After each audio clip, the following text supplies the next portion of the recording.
السلام علیکم دوستو، امید کرتا ہوں کہ آپ سب لوگ خیریت سے ہوں گے۔ Welcome back to my channel.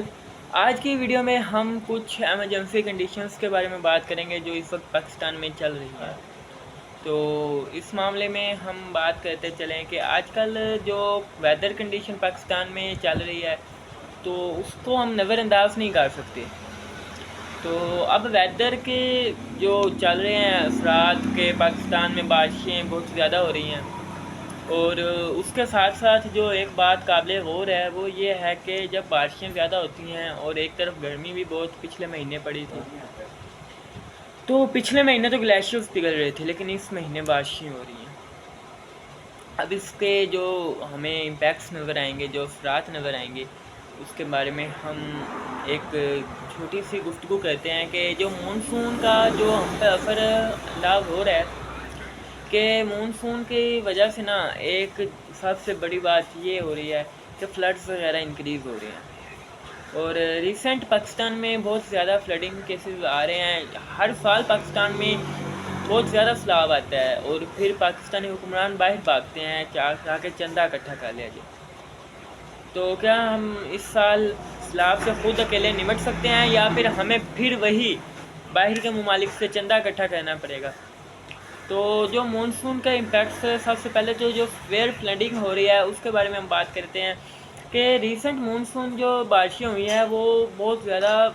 سیلاب کا باعث بنی ہے پاکستان میں، اور اس کے جو افیکٹڈ ایریاز ہیں وہ پنجاب ہے، سندھ ہے اور خیبر پختونخوا ہے۔ بلوچستان کیونکہ ایک صحرائی علاقہ ہے، وہاں پہ اتنی زیادہ بارشیں ابھی بھی نہیں ہوئی، لیکن پنجاب، سندھ اور خیبر پختونخوا میں بہت زیادہ بارشیں ہوئی ہیں۔ خیبر پختونخوا پہاڑی علاقہ ہے، سندھ جو ہے وہ اس کے ساتھ سمندر لگتا ہے، اور پنجاب میدانی علاقہ، یہاں پہ جنگلات وغیرہ ہیں، جس کی وجہ سے بہت زیادہ بارشیں ہوئی ہیں۔ اور ان میں ایک ریکارڈ رین فال کیا گیا ہے کہ ایک ریکارڈ جو پچھلے سالوں کی نسبت اس سال زیادہ رین فال ہوا ہے، اور اس کی وجہ سے جو ریزلٹ ہیں وہ جو ہمارے دریا وغیرہ ہیں وہ اپنی حد سے تجاوز کر رہے ہیں۔ پاکستان میں ڈیمز کی کنڈیشنز کا آپ کو معلوم ہے کہ کس طرح ڈیمز کی کنڈیشنز ہیں۔ 2-3 ڈیم ہیں جو ایک پانی ذخیرہ کرنے کی صلاحیت رکھتے ہیں، باقی جو چھوٹے موٹے ہیں ان کو آپ چھوڑیں۔ اور جو اربن اور رورل ایریاز ہیں نا، ان میں بہت زیادہ فلڈنگ کا خدشہ ہے۔ اب اگر ہم بات کریں جس طرح ڈیمیجز بھی، اب جب فلڈ آتا ہے اس کی وجہ سے بہت زیادہ ڈیمیجز ہوتے ہیں، اور انہی ڈیمیجز کو ہم مکمل سال صحیح کرنے میں لگاتے ہیں، لیکن اگلے سال پھر وہی فلڈ آ جاتا ہے۔ تو اب اس کے ہم اگر ڈیمیجز پر نظر دوڑائیں تو جو ملینز آف پیپلز ہیں نا وہ مائیگریشن کرنی پڑ جاتی ہے، ان کو مائیگریٹ اپنے گھر چھوڑ کے دوسرے کئی جگہ پہ جا کر آباد ہونا پڑ سکتا ہے ان کو، اور بہت سارے لوگ جو ہیں وہ اپنا گھر کھو دیتے ہیں، اور اسی وجہ سے کہ جب پانی کا تیز بہاؤ آتا ہے تو اس میں ان کے گھر جو ہیں وہ بہہ جاتے ہیں یا پھر اس طرح، اور جو انفراسٹرکچر ہے ان کو ایک ایکسٹینسو ڈیمیج کا سامنا کرنا پڑ سکتا ہے۔ اور اس کے ساتھ ساتھ اگر ہم ایگریکلچر کی بات کریں فلڈ کے حوالے سے تو اس کو ہم نظر انداز نہیں کر سکتے، کیونکہ فلڈ کی وجہ سے جس قدر ایگریکلچر پر اثرات ہو رہے ہیں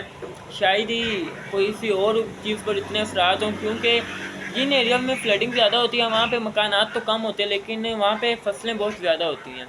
اور اس کی وجہ سے مال مویشی ہے ان کو بہت زیادہ مشکلات کا سامنا کرنا پڑتا ہے۔ میں نے خود دیکھا ہے کہ لوگ 200 سے 300 کلومیٹر دور سے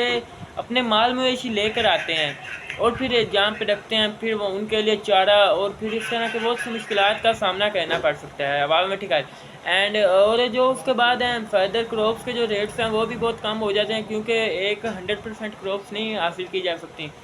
اور اس کی وجہ سے جب کم ہوتی ہیں کراپس تو اس کی وجہ سے فوڈ کرائسس پیدا ہوتے ہیں۔ لیکن اس کے حوالے سے اگر ہم گورنمنٹ کا رسپانس دیکھیں تو گورنمنٹ جو ہے ان کا رسپانس بہت کم ہے، لیکن وہ ریلیف دیتے ہیں بہت، پاکستانی گورنمنٹ اور انٹرنیشنل آرگنائزیشنز بھی ہمیں ریلیف دیتے ہیں، اور اس وجہ سے ابھی بھی امیڈیٹلی اگر ہم پریونٹ میں بات کریں تو اس میں بھی ریلیف بہت زیادہ اون ہے اس وقت، لیکن یہاں پہ ریسکیو آپریشنز کیے جاتے ہیں اور اس کی وجہ سے ایمرجنسی نافذ کی جاتے ہیں، ان کی وجہ سے ایمرجنسی شیلٹر ہومس بنائے جاتے ہیں، ایمرجنسی خوراک مہیا کی جاتی ہے اور میڈیکل اسسٹنٹ بلائے جاتے ہیں۔ لیکن اگر ہم ایک طرف اس کو نظر دوڑائیں تو اگر یہی سب اقدامات ایک سال پہلے، مطلب اگر یہی اگر ہم یہی فلڈ کو کنٹرول کرنے میں لگا دیں تو اس کا ہمیں کس قدر فائدہ ہوگا۔ جی ہاں دوستو، تو لیکن یہ ایک لانگ ٹرم ہے کہ جو مصیبتیں آتی ہیں وہ ان کو روکا تو نہیں جا سکتا، مگر ان کے لیے اقدامات کیے جا سکتے ہیں۔ امید کرتا ہوں دوستو کہ آج کی جو انفارمیشن ہے آپ کو اچھی لگے گی۔ انشاءاللہ نیکسٹ ویڈیو میں اور بھی انفارمیشن لے کے آئیں گے اور حاضر ہوں گے، اور ضرور بتائیے گا کمنٹ سیکشن میں کہ ویڈیو کس طرح کی لگی آپ کو۔ اوکے، شکریہ دوستو، اللہ حافظ۔